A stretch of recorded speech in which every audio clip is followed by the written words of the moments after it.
O Evangelho segundo o Espiritismo, capítulo 4. Ninguém pode ver o reino de Deus se não nascer de novo. Parte 3. A reencarnação fortalece os laços de família, ao passo que a unicidade da existência os rompe. 18. Os laços de família não sofrem destruição alguma com a reencarnação, como pensam certas pessoas. Ao contrário, tornam-se mais fortalecidos e, o princípio oposto, sim, os destrói. No espaço, os espíritos formam grupos ou famílias entrelaçados pela afeição, pela simpatia e pela semelhança das inclinações. Ditosos por se encontrarem juntos, esses espíritos se buscam uns aos outros. A encarnação apenas momentaneamente os separa, porquanto, ao regressarem à erraticidade, novamente se reúnem como amigos que voltam de uma viagem. Muitas vezes, até, uns seguem a outros na encarnação, vindo aqui reunir-se numa mesma família, ou no mesmo círculo, a fim de trabalharem juntos pelo seu mútuo adiantamento. Se uns encarnam e outros não, nem por isso deixam de estar unidos pelo pensamento. Os que se conservam livres velam pelos que se acham em cativeiro. Os mais adiantados se esforçam por fazer que os retardatários progridam. Após cada existência, todos têm avançado um passo na senda do aperfeiçoamento. Cada vez menos presos à matéria, mais viva se lhes torna a afeição recíproca, pela razão mesma de que, mais depurada, não tem a perturbá-la o egoísmo, nem as sombras das paixões. Podem, portanto, percorrer, assim, ilimitado número de existências corpóreas, sem que nenhum golpe receba a mútua estima que os liga. Está bem visto que aqui se trata de afeição real, de alma a alma, única que sobrevive à destruição do corpo, porquanto os seres que neste mundo se unem apenas pelos sentidos nenhum motivo têm para se procurarem no mundo dos espíritos.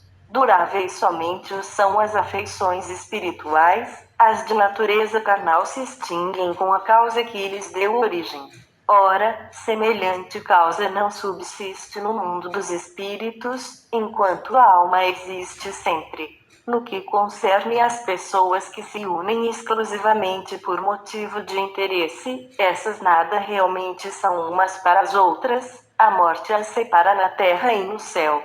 19. A união e afeição que existem entre pessoas parentes são um índice da simpatia anterior que as aproximou. Daí vem que, falando-se de alguém cujo caráter, gostos e pendores nenhuma semelhança apresentam com os dos seus parentes mais próximos, se costuma dizer que ela não é da família. Dizendo-se isso, enuncia-se uma verdade mais profunda do que capítulo 4 se supõe. Deus permite que, nas famílias, ocorram essas encarnações de espíritos antipáticos ou estranhos, com o duplo objetivo de servir de prova para uns e para outros, de meio de progresso. Assim, os maus se melhoram pouco a pouco, ao contato dos bons e por efeito dos cuidados que se lhes dispensam. O caráter deles se abranda, seus costumes se apuram, as antipatias se esvaem. É desse modo que se opera a fusão das diferentes categorias de espíritos, como se dá na Terra com as raças e os povos. 20. O temor de que a parentela aumente indefinidamente, em consequência da reencarnação, é de fundo egoístico, prova, naquele que o sente, falta de amor bastante amplo para abranger grande número de pessoas. Um pai, que tem muitos filhos, ama-os menos do que amaria um deles se fosse único, mas tranquilizem-se os egoístas, não há fundamento para semelhante temor. Do fato de um homem ter tido 10 encarnações, não se segue que vai encontrar, no mundo dos espíritos, 10 pais, 10 mães, 10 mulheres e um número proporcional de filhos e de parentes novos. Lá encontrará sempre os que foram objeto da sua afeição, os quais se lhe terão ligado na terra, a títulos diversos, e, talvez, sob o mesmo título. 21. Vejamos agora as consequências da doutrina anti-reencarnacionista. Ela, necessariamente, anula a preexistência da alma. Sendo estas criadas ao mesmo tempo que os corpos, nenhum laço anterior há entre elas, que, nesse caso, serão completamente estranhas umas às outras. O pai é estranho a seu filho. A filiação das famílias fica assim reduzida à só filiação corporal, sem qualquer laço espiritual. Não há então motivo algum para quem quer que seja glorificar-se de haver tido por antepassados tais ou tais personagens ilustres. Com a reencarnação, ascendentes e descendentes podem já se terem conhecido, vivido juntos, amado, e podem reunir-se mais tarde, a fim de apertarem entre si os laços de simpatia. 22. Isso quanto ao passado. Quanto ao futuro, segundo um dos dogmas fundamentais que decorrem da não reencarnação, a sorte das almas se acha irrevogavelmente determinada, após uma só existência. A fixação definitiva da sorte implica a cessação de todo progresso, pois desde que haja qualquer progresso já não há sorte definitiva. Conforme tenham vivido bem ou mal, elas vão imediatamente para a mansão dos bem-aventurados ou para o inferno eterno. Ficam assim, imediatamente para sempre, separadas e sem esperança de tornarem a juntar-se, de forma que pais, mães e filhos, maridos e mulheres, irmãos e amigos jamais podem estar certos de se ver novamente. É a ruptura absoluta dos laços de família.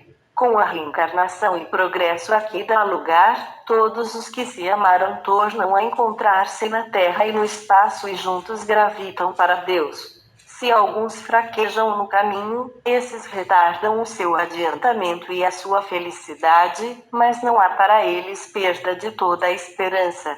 Ajudados, encorajados e amparados pelos que os amam, um dia sairão do lodaçal em que se enterraram. Com a reencarnação, finalmente, há perpétua solidariedade entre os encarnados e os desencarnados, e, daí, estreitamento dos laços de afeição. 23. Em resumo, 4 alternativas se apresentam ao homem para o seu futuro de além-túmulo. 1. O nada, de acordo com a doutrina materialista. 2. A absorção no todo universal, de acordo com a doutrina panteísta. 3. A individualidade, com fixação definitiva da sorte, segundo a doutrina da Igreja. 4. A individualidade, com progressão indefinida, conforme a doutrina espírita. Segundo as duas primeiras, os laços de família se rompem por ocasião da morte e nenhuma esperança resta às almas de se encontrarem futuramente. Com a terceira, há para elas a possibilidade de se tornarem a ver, desde que sigam para a mesma região, que tanto pode ser o inferno como o paraíso. Com a pluralidade das existências, inseparável da progressão gradativa, há a certeza na continuidade das relações entre os que se amaram, e é isso que constitui a verdadeira família. Muito obrigado.